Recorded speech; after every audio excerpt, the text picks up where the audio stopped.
down, isn't it? There's supposed to be some benefits to the community because people get to visit the culture, because it can't work on its own. The hospitality industry is there, isn't to ensure that people who come there, they need to eat, they need to feed, they need to accommodate themselves, and that's how the community gets its own source of living. And at the end of the day, that place is protected, and people keep on harnessing such resources to posterity. And that's the advantage of tourism, compared to just cutting down the whole place. Wow. So we're seeing how tourism can help conservation efforts. We're going to look at it when we return from this commercial, for this break. We're going to look at how it is that we some practices in tourism actually affect ecosystems negatively and how to address them. So we'll take this break. We'll be right back. It's still the Mid-Morning Show.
Thanks for staying tuned. It's still the Mid-Morning Show right here on BCOS television. And we are asking the question, and it's a big one. Can tourism actually protect nature? But I guess was about to say something when we were seeing that quote. Yeah.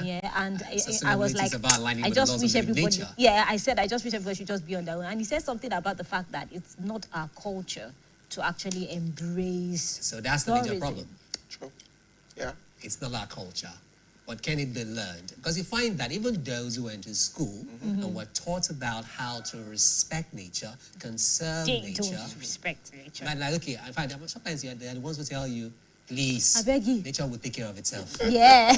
Well, if you look at the health of Africans, so let's bring it down the road, even to Nigerians, we really do not we don't rest.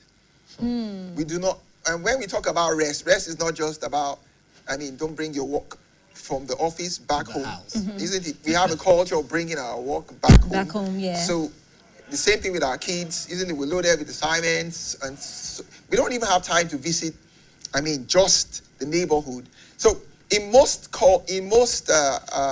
developed world, what you have is that even when you have apartments and you have estates, even within the estates, you have a place that you can call a park that people in the estate can visit. Whether it's a pond, a lakeside, with trees, with seats, people can sit down, relax, have a barbecue. Having barbecue is not, we don't see it as a culture. We see something as something they do in the village. Where they put, they'll have a bonfire and they put, the hunters do that. They do that a lot. And even still today, they still practice it. But we don't have that culture. We would rather have parties where we'll go out for birthdays or we'll go out for funerals or, one thing or the other. That's what we call rest in this part of the world. But really, a form of rest that we need to promote is just being one with nature, going out, isn't it, to nature. There's an ethical reason to do that because nature deserves to survive. If nature doesn't survive, we also won't survive. The nature provides us with almost everything free of charge. Oxygen we breathe, the fresh air, isn't it? We don't have that. We're going to have to put on an air condition, isn't it? The beauty, the aesthetics. We visit very beautiful, we visit places. We don't even have to go far. Just ordinary University of Ibadan or IT close by here. When you go around and you see the trees, you see the flowers just by the side of the gate, because we call it a green space, isn't it? There's a setback, and that setback has been planted with carpet grass, and we planted with some palms and some trees. People want to go there to take photos. People want to go there to take, we have a place in University of Ibadan we call Obadam. Even in Ibadan here, we have a lake, isn't it? Isn't it? We have some boat rides there now, which is very good, isn't it? So people want to go there, want to act films and stuff like that, but we need to take out time from work to just visit nature, just be one in nature, isn't it, with our kids. And that's one thing about it, is that we've not been taught from childhood, and that's the reason why we don't embrace it. And it's very, very, very easy to throw away. But when we travel out to Europe, many people practice it. So when we come back home, we get back again. And that's the funny part. We say it's not something we were taught, it's not part of us. But when we go out, and when you go to Dubai, for example, and you're going on that, into tunnels, just to see fishes and all that, and you're like, this is beautiful. This is beautiful. But back home, it's you don't want to do it. To hell with nature. Yeah. Or is it not enticing? Or maybe the tourist sites are not as enticing attractive as they or should attractive, be. Perhaps like what we see abroad. Yeah, that's also another. The infrastructure is one of the things that discourages people from visiting all of these sites. Accommodation is a problem. There are a lot of things to improve on, but of course many of these things will depend on public-private partnerships. So today we have in the national parks, we have some very good partnerships that are coming up in the national parks, and we hope that very soon we're going to have a change in the narration of our national parks in Nigeria. Also, even in this state, we're not going to go too far. In this state, we have so many places that we can visit that are very, very important, site attractions. We have the Yake Lake, just less than 2 hours drive away. There's still a lot of people who have never visited such a place.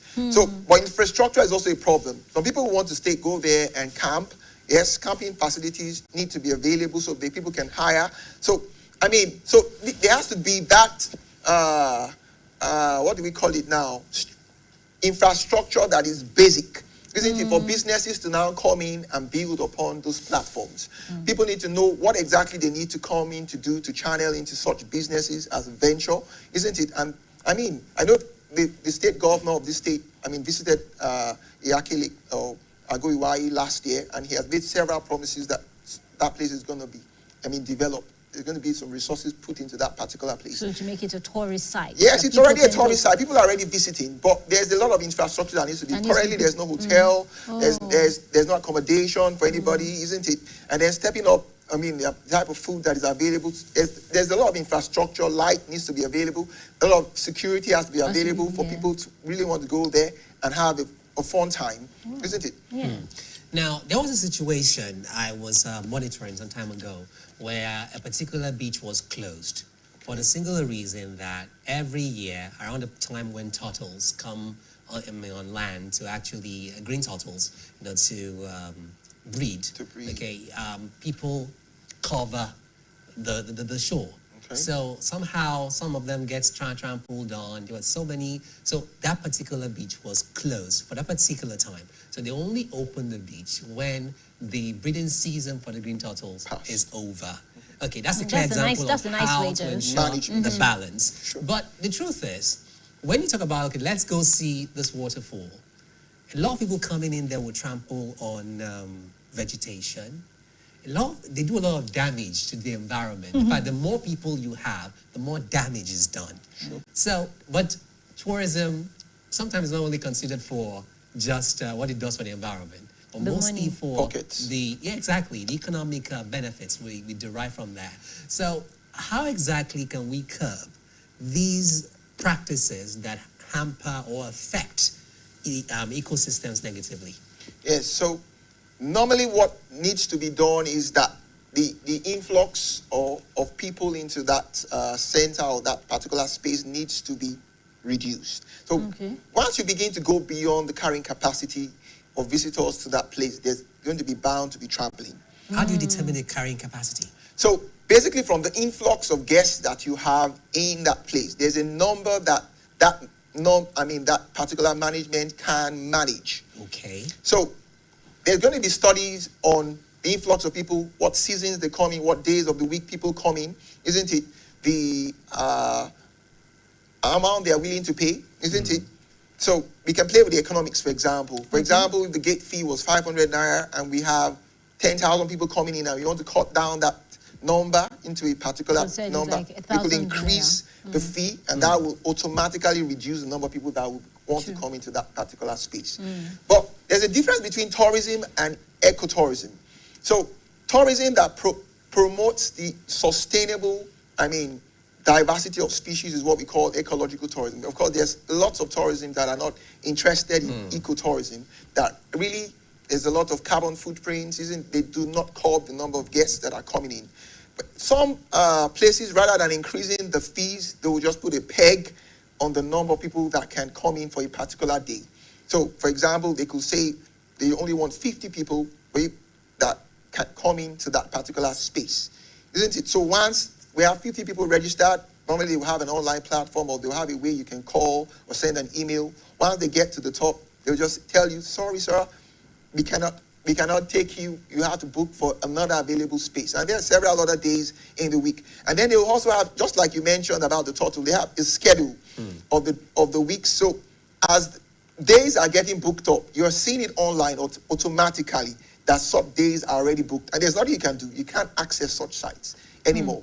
You don't have to say because I am the minister or because I am. No, there's nothing like that. So some of these things have to be practiced and have to be enforced. That's what we call enforcement, isn't it? So we just say, you book for another day and it might be a week later on you have a space. And then that's the date you can really come in to sit such a space. And those are two of the major ways we can reduce the number of people that are coming in. Even here in zoological gardens that are really not natural, fully natural spaces, sometimes you have it overbooked.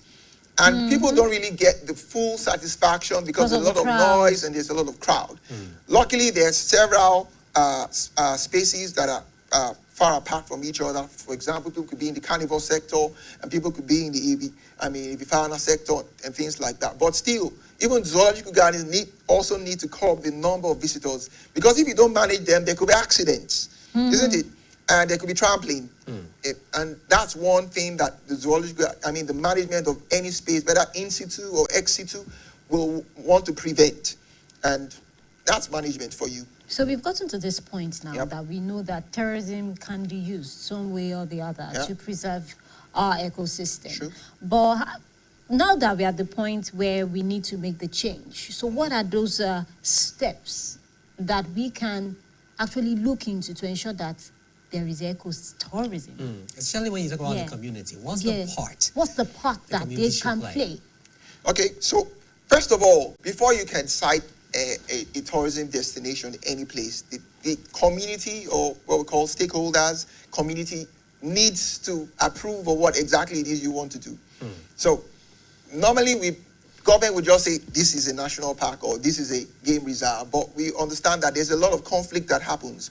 Many communities don't see those places as their own, isn't it? And so rather than the top-bottom approach, we use the bottom-top approach, meaning that you first have to go to the community, meet all the stakeholders and the youths, the women, the men, and be able to ask for their willingness. Are they willing to allow such an ecotourism or tourism venture to happen in such a place?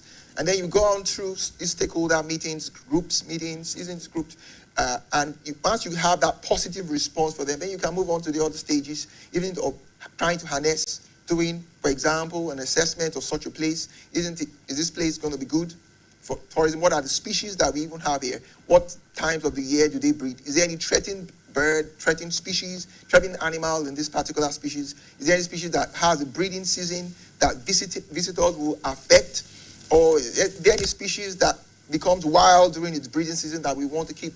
So there's a lot of assessments that go on, isn't it, in this stage? But when tourism or when ecotourism has become a venture in a particular place, then, for example, we need to ask other questions. For example, are there any activities that the community encourages or promotes that visitors will like, or the community doesn't even like visitors to participate in such activities? For example, we have several cultural or festivals around the globe, isn't it? We have it there in Osun State, Osun Osogbo, Sacred Grove, isn't it? They have the festival, but it's open. People are allowed to come in. But then we have the one in Idonre, for example, where we have the Bat Festival, isn't it? People are not allowed, if you're not a native of that town, you're not allowed to go into the cave to capture. You can eat when they come out, you can buy from them, isn't it? But you're not allowed to go in. So there could be some closed doors, isn't it, to particular activities. So we know that during such a festival, you can see, you can take photographs, but you can't participate in the rituals, isn't it? So that's one way of respecting the culture of that particular place. And because such cultures keep on year after year, such spaces are also protected. And that's what culture has done, isn't it? Has encouraged the protection of some species around about the globe. Now, when ecotourism or when visitors come around also, sometimes we have cultural artifacts that are produced by the communities that could be marketed.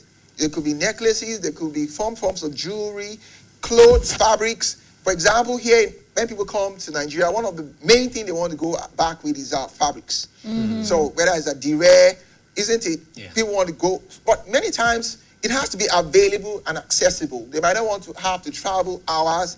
They will need a shop that is close by to that space that sells such a fabric, isn't it? And when it's available, pottery, we have a lot of it, isn't it? But it has to be available, isn't it, for them to see, and then they want to patronize.